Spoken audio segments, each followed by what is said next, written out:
This Sunday, December 3rd at 3 p.m. at St. Andrews River Heights United Church, the Winnipeg Singers, in collaboration with the Pembina Trails Voices Chorale, will present their concert called Christmas is for Children, A Child's Christmas in Wales.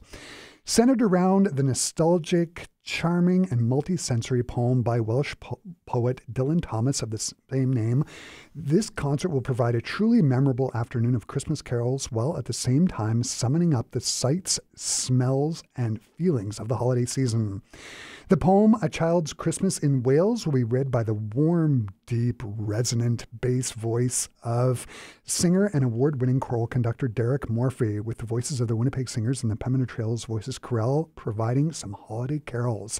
And joining me here in the Classic 107 studio, I am joined by Bruce Waldie, who is a singer and choir president of the Winnipeg Singers. Hey, Bruce, nice to have you here. Hi, nice to be back. Mm-hmm. So, I want to start the conversation out by talking about the poem. I read A Child's Christmas in Wales this morning. It really does bring up nostalgic memories, sort of snapshots of smells, sights, and tactile feelings. You've got the snow, the cold, the sweater up against the bare skin, the anticipation of the mailman, etc. You know the poem as well. What were your first impressions of after reading Dylan Thomas's poem? Well, the first time I heard it was quite some time ago, and what strikes me after having heard it more recently is it's kind of like a late 1940s version of the film A Christmas Story. Maybe not entirely accurate or true, but very delightful, and people who did grow up having to walk 3 miles uphill both ways to school and things will see themselves in the stories. It's a pastiche of little stories that he tells. Yeah, you and I were talking off air, and I was saying how the poem really, it doesn't have a plot. It's sort of as if you were sitting in a chair just thinking about your childhood, right? It's sort of these snapshots of these various smells and whatnot, right? Yeah, in the original version, he called it actually Reminiscences in 1942, and then it went through several different versions until the version we have now, which was actually recorded in 1952. So it grew, it evolved, and became richer and richer with each telling. But it is, there's no plot. It's just memories. Yeah, just memories and those wonderful feelings. Yeah, I was reading. He apparently he would do poetry readings on the BBC, and after each one, he would sort of modify it and adjust it. Yeah. He was. Had a brilliant command of the English language. There's no doubt about that. Sure did. Can you talk about how the idea of this Sunday's concert came about as president of the choir? We have a very committed music committee, and a couple of years in advance, they start looking at things. And one thing we want to do very consciously each year is have a Christmas concert. People love Christmas music, but we don't want to give them the same thing every time.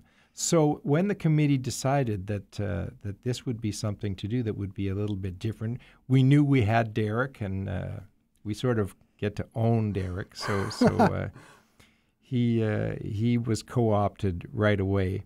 And we also knew that we wanted to have another group join us. So the Pembina Trails Choir was a perfect fit for this concert. We then added a few songs of our own just to fill it out, and the Pembina Trails Choir does actually a couple of numbers more than the Winnipeg Singers do outside of the Child's Christmas in Wales.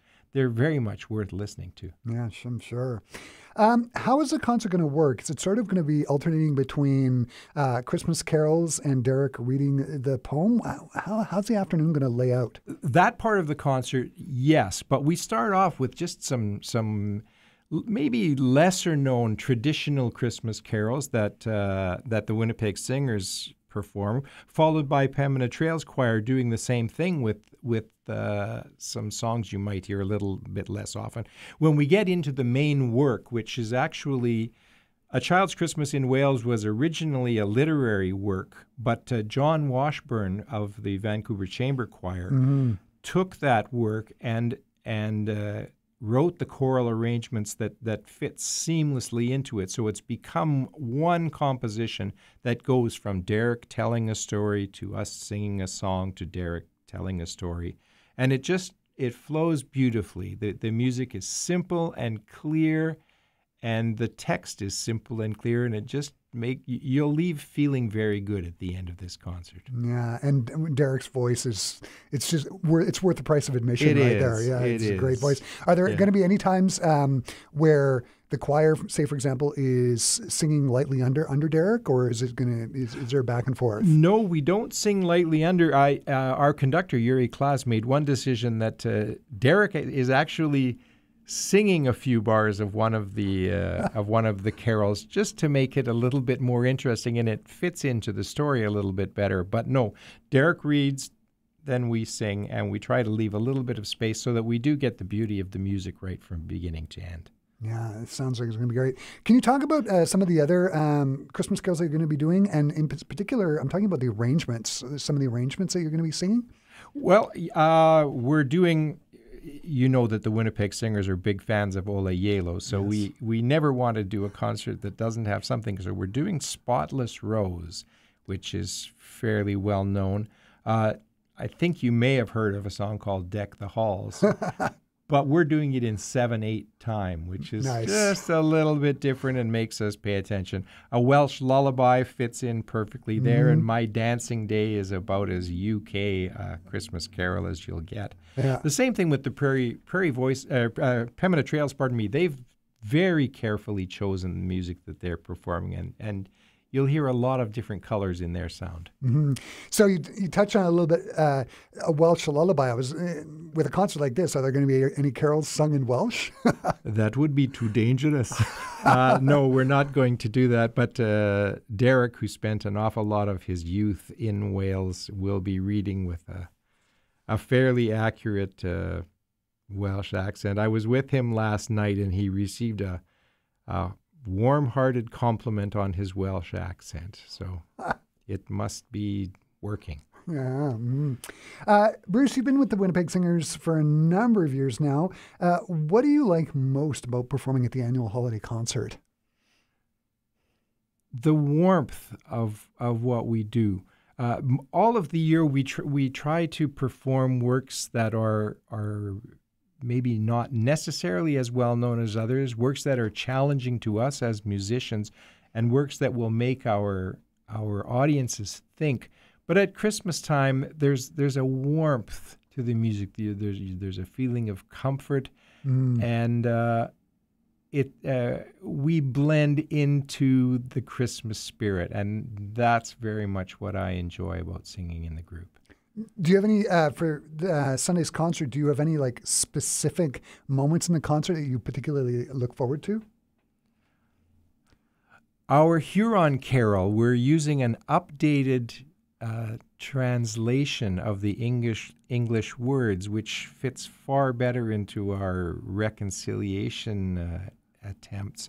And that's a pretty important thing for us to do.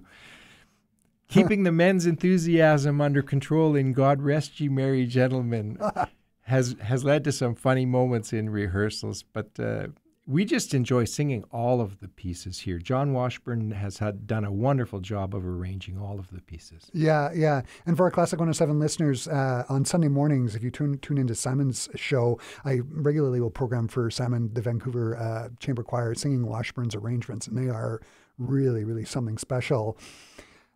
For me, after reading the poem A Child's Christmas in Wales, I suddenly had this hankering for mulled wine and maybe with a stick of cinnamon. I don't know what it was, and it was about 7:30 this morning that I read it. When audiences leave the concert on Sunday, what do you hope they'll have a hankering for? What do you hope they'll take away with them? Probably the mulled wine and cinnamon that you were just talking about. I think they'll go away feeling like we're doing all right in our society. There are a lot of things that are difficult. There are a lot of things that cause problems, and there were when Dylan Thomas wrote this work. Mm-hmm. But in spite of that, there is hope for humanity, and that, I think, is one of the most important messages. Amazing. Bruce, the concert, A Child's Christmas in Wales, sounds like it's going to be just amazing. All the best for the holiday season. I'm sure it's going to be terrific. Thanks so much for taking the time and stopping by and talking to me today. Thank you very much. For our Classic 107 listeners, A Child's Christmas in Wales, as presented by the Winnipeg Singers and the Pemmican Trails Voices Chorale, takes place on Sunday at 3 p.m. at St. Andrews River Heights United Church. For more details, visit classic107.com or winnipegsingers.com. Bruce, thanks again.